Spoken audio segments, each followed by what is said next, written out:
The one thing that separates minor league coaching from, coaching in the big leagues is, you've got a lot of specialized coaches, not only as assistants in the NHL, but you have a travel coordinator, a full-time person that does all that.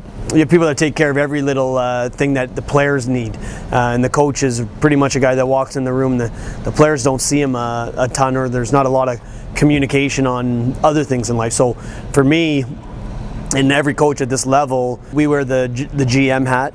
In terms of every hockey operations decision falls on our shoulders. They have nothing to play for. You have everything to play for. What's it like being a player going through this amount of a grueling schedule and trying to finish out the spring very much strong into the regular season with playoffs right around the corner? Well, it's always a tough month. March always seems to be a month where we pack a lot of games into 31 days is a long month, but it seems awfully short when you're playing as many games as we are. So it's tough. I think the big thing is getting yourself ready come game time. A lot of it on the daily routine, it gets pushed out of actual coaching and more into management. Decker, I'm going to put you on the 7, and that's going to I can backdate it to Wednesday.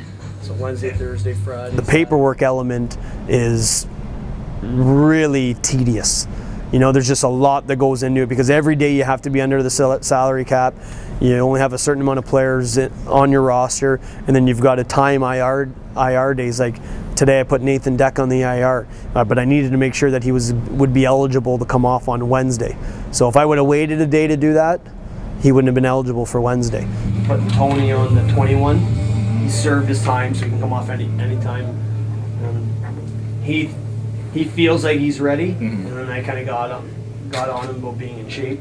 There's kind of a real science to understanding how to do it to give your team the best advantage going in. And for us, we want to go into the postseason with everybody healthy, served their IR time, so anybody's ready to come off and everyone's ready to be activated when we need them. If I had 2 or 3 assistants like the NHL does, I would have been doing video with the power play today, right after practice, and I wouldn't have been doing transactions. But as the general manager, you have to make sure you're doing all the transactions. You have to get that stuff put together. So there's a lot of little things that go into it that really don't allow you to coach as much as you want to coach. A daunting task for the Condors on Wednesday.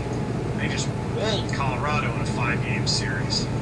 My job is the coach, and when it comes game time and game day, kind of from in noon to game time, that's the time I love, because I'm just thinking completely about how, from a strategic standpoint, do we beat the team we're playing that night? What players do I need to get in their ear to talk to motivate them? Guys that I feel need to raise the level of their game, or guys that I need to encourage that maybe have been struggling a little bit and just need to kind of work through some things, or guys that are playing real well and make sure that I keep them in the right frame of mind. Game day, there's that element of preparing for that particular game that night. Like, I'll go in and I'll write out our game plan and in detail on. We've got plenty of space in terms of whiteboards and from a systematic standpoint of how we're going to attack the game.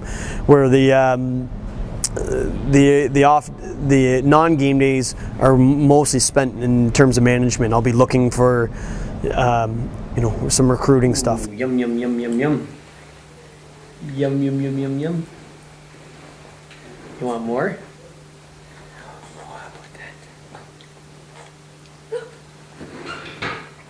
As much as I might be really mad after a loss, I come home and I'll go in and check on these guys when they're sleeping, and it just makes you smile. Really, you realize that the losses become a little bit more insignificant, and I think it's a little bit with experience as well. When I was a younger coach, it didn't matter if we lost, I was mad for a day. Now I'm still not happy with the way we played, but I realize that I can't waste time worrying about that type of stuff when I get opportunities to play with these guys. You're gonna get a penalty for butt ending holding the stick that way.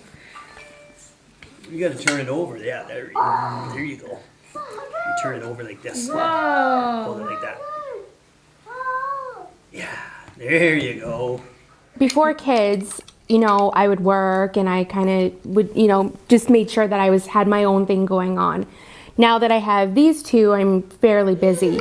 But I've been lucky here in Stockton that every year, even though the team changes a lot, I've been lucky in the fact that some of the player wives, because very few of the players have girlfriends and wives, but the ones that are here have been amazing. So we're all in this same situation together. We're away from our family and our friends, and to have them around supporting you has been really, really great. I watch every game online, so I'm constantly, what's that? And hockey. And, if he sometimes looks around the house and he's like, Dada. I said, where is Daddy? The hockey? Yeah, Daddy's at hockey. So, and, the games that we do get to, I'm always pointing out that Matt's on the bench. I'm like, where's Daddy? And he's like, hockey, Daddy, hockey. So he knows that, when hockey's going on, he automatically associates Matt hockey. So he's starting to learn that. And he's got skates, and Matt's had him out on the ice a few times. And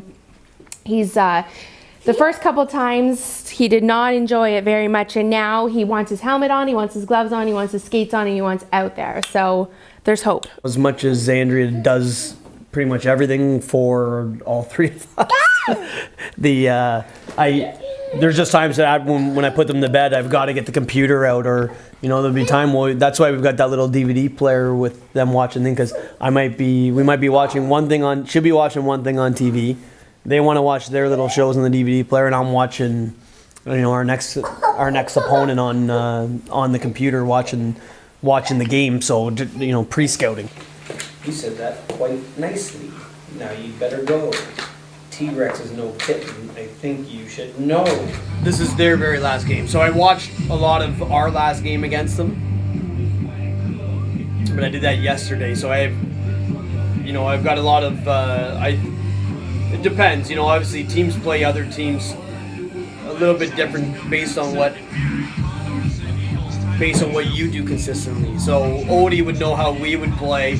So when he's playing us, last time we're playing them, he'd have quite a few details to his team on little things, how they want to play. So potential different things that they do on the breakout because of the way we forecheck compared to another team.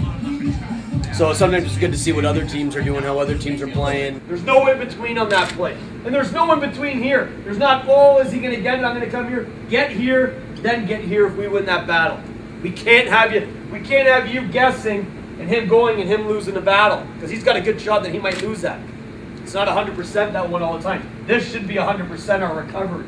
So we got to make sure that we get going on that forward. We've got to be way more physical on their defense. The biggest thing, and probably the most important thing, is you're trying to teach them how to be a pro, and what goes into a daily routine, what goes into rehabbing. I joke that I should be given a PhD in psychology at the end of every season. So I'm racking up. I should have 8 diplomas and doctorates on my wall in my office. It's a kind of a daily struggle to remind guys that it's so important for them to be doing all these little things all the time to be getting ready to be able to perform at the highest level.